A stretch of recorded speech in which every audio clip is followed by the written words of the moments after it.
Hi. So continuing to work on the fence.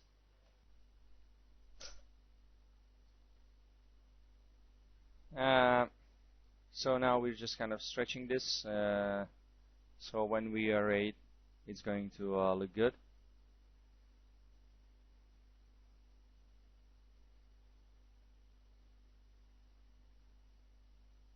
So it's kind of a probably a trial process. You just kind of stretch it, and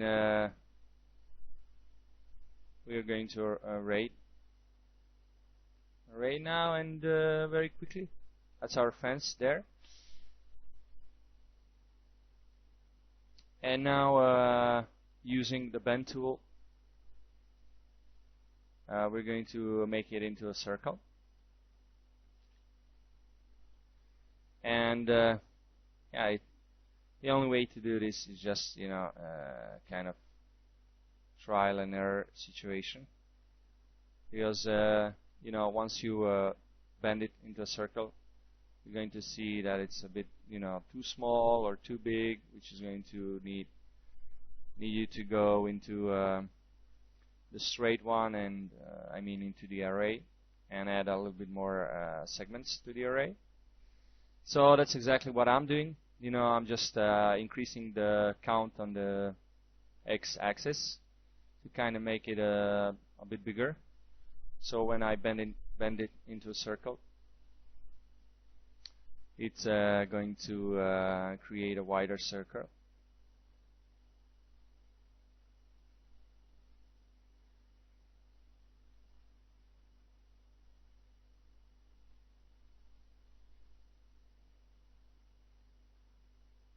And kind of putting everything in the background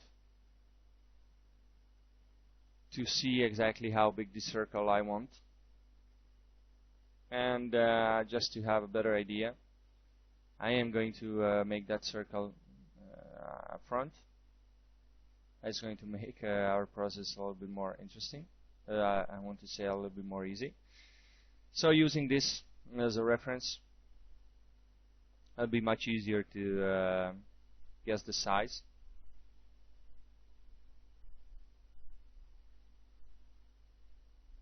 And we see, it's still not large enough. So I need to increase the array a bit more. So again, increasing the x count. And there's really no other way to do it, but it's a quick process, and as we can see, fairly quickly I guess the correct count. And it's not connected there perfectly, but we can use that to our advantage. We can just kind of make that weld point for the fence. And this is also a good place to save our work, so we can always go back to this point in making of the fence. Now, one thing I wasn't too careful about when making is the tilt when bending. So you should be extra careful. That's why I have to do this again. You have to be extra careful when you're bending that that it remains straight. Otherwise, you can see when you're bending, it can go upwards as well into a spiral, but we want it to be a circle. So definitely should be a bit more careful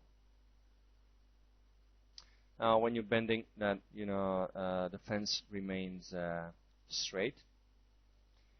And now I'm just centering everything, and want to use taper here to kind of get that bendy feeling also in the fence, so that everything is kind of out of whack a little bit, a bit more cartoony and a bit more stylized. So I'm just kind of playing with it.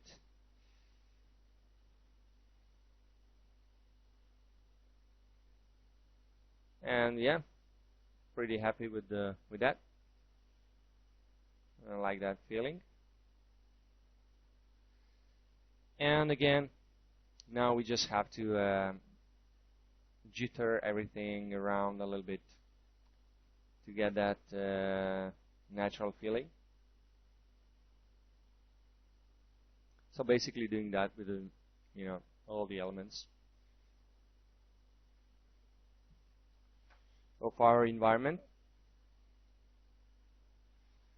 And he's just playing a little bit with the magnet tool, a little bit with the drag, and how much you want to mess it up is up to you.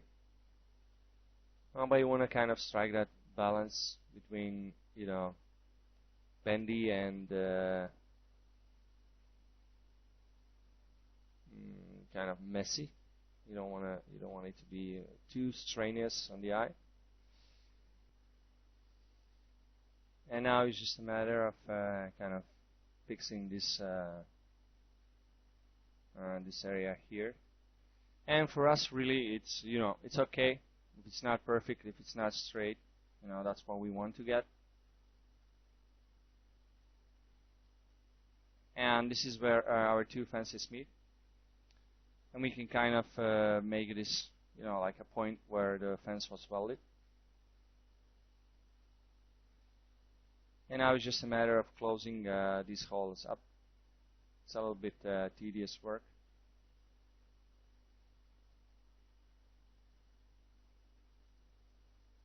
And, it's going to pay in the end. So yeah, it's a bit more complicated because we have these subdivisions here, and it's a bit more polygons that need to be welded together and closed together. And sometimes in Lightwave, when you zoom in really close into something and make a selection, it's going to select other points as well. So you should always be mindful, keep an eye on the selection count in your bottom left corner, just to see if you really selected 4 points, or maybe it was selected a bit more.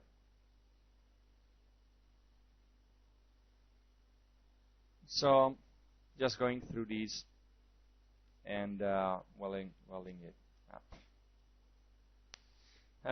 Let me speed that up for you guys. So it's basically just going through all of these holes and welding them up. Now, especially for those back ones, they might even not show in the render whether they're closed or not. But just in the interest of keeping things neat and finished, I did weld.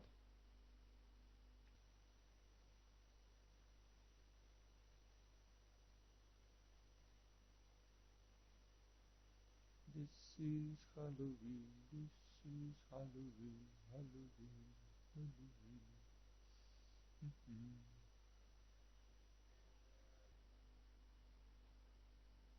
And yeah, that is it. And that fence is looking pretty good. And now just a quick work of making the bottom of our turntable where the fence is going to be mounted on.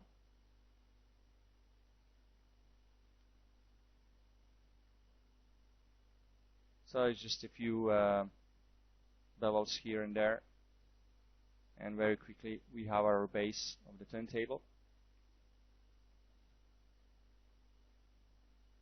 Just stretch it a little bit to adjust it to the fence, a bit more.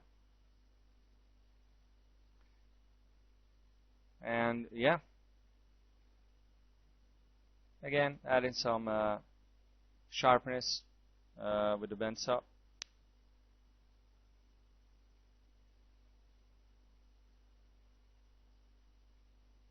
And now just to bevel this, and our bottom of the turntable is finished, and we can see our environment is also coming along really nicely. And yeah, looking pretty cool. Good place to save our work as well.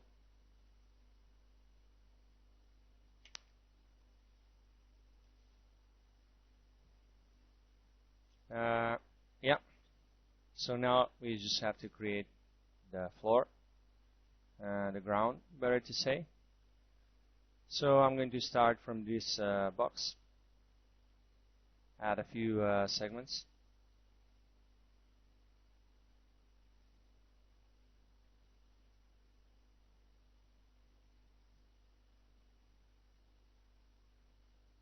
And using the magnet tool, just going to jitter it, to kind of get that ground feeling.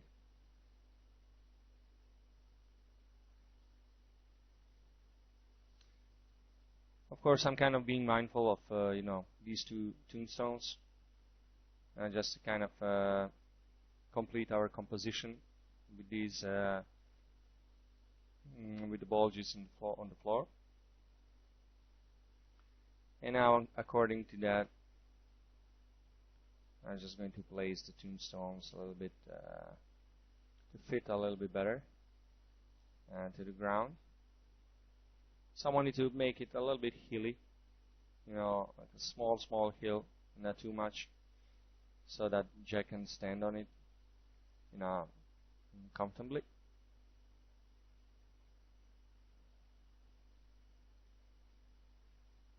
And just a little manual tweak here and a manual tweak there.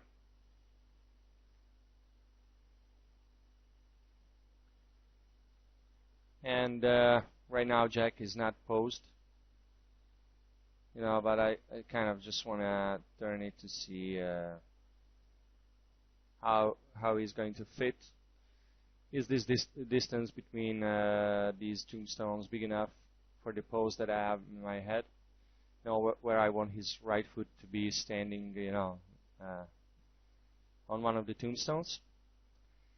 And now it's just a matter of deleting the extra polygons sticking out and conforming this box to the circle that is our turntable. And since it's going to go, kind of into the turntable, really doesn't have to be a perfect end. We just drag that in.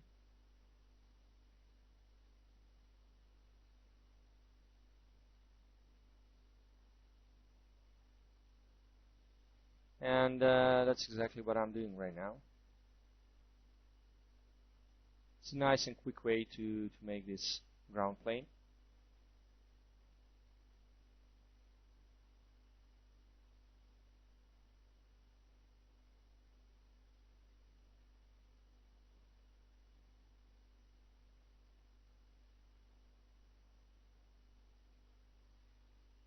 And just see how everything fits on our turntable.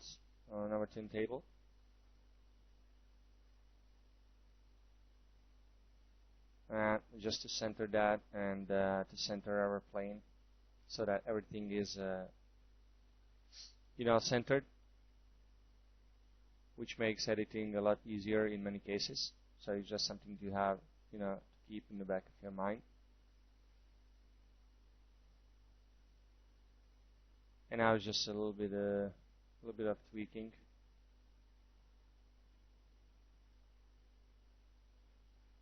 I'm just kind of looking how much of this floor do I want to be sticking out, and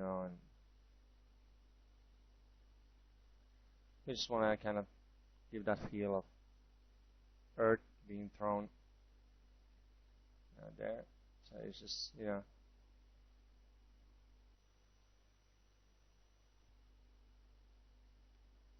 making sure nothing is sticking out.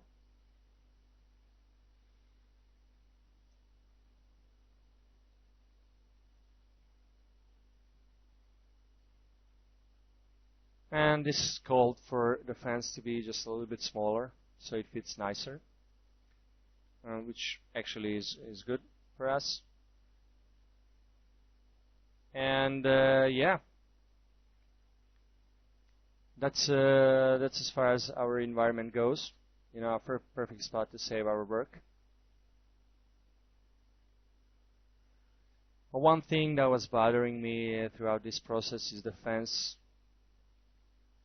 which we tapered and bent, and I just didn't like the way it was bending, because once we taper it, you know, it was kind of stretching outwards and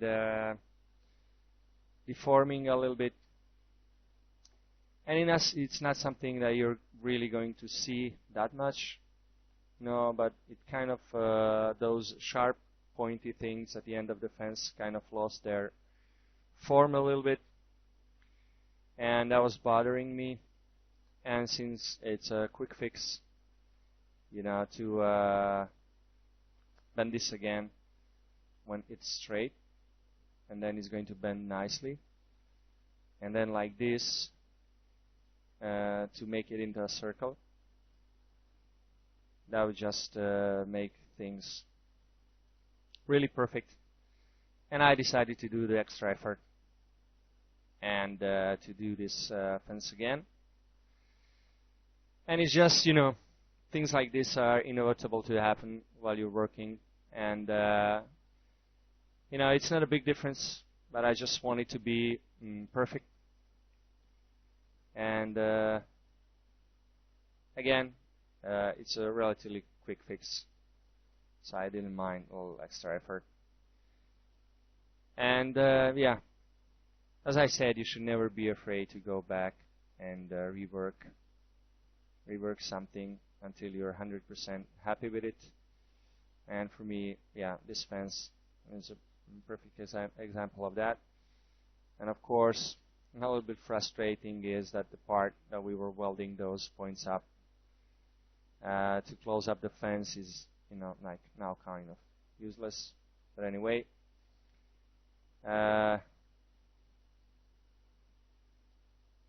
it doesn't matter. It doesn't matter so much. We didn't lose a lot of time there. And again, things like this are bound to happen. And I just wanted you guys to see the whole creative process. Not everything works at first. And sometimes you just have to scrap some of the work you did. And you should definitely not shy away from that. Because at the end, you know, those fixes really add up to increase the quality of the image. And yeah, like it right now a lot better and than it was before. There's no deformation, you know, due to the stretching, you know, we did when the fence was circular. You know, when you bend, when it was straight, it's a much better situation. And also added, you know, one more edge loop, as you saw there, to give it a bit more of a bend, a bit more of a natural bend. And of course, we have to jitter it now again to break up that, you know, perfect feeling of a perfect circle, which is a great band, by the way.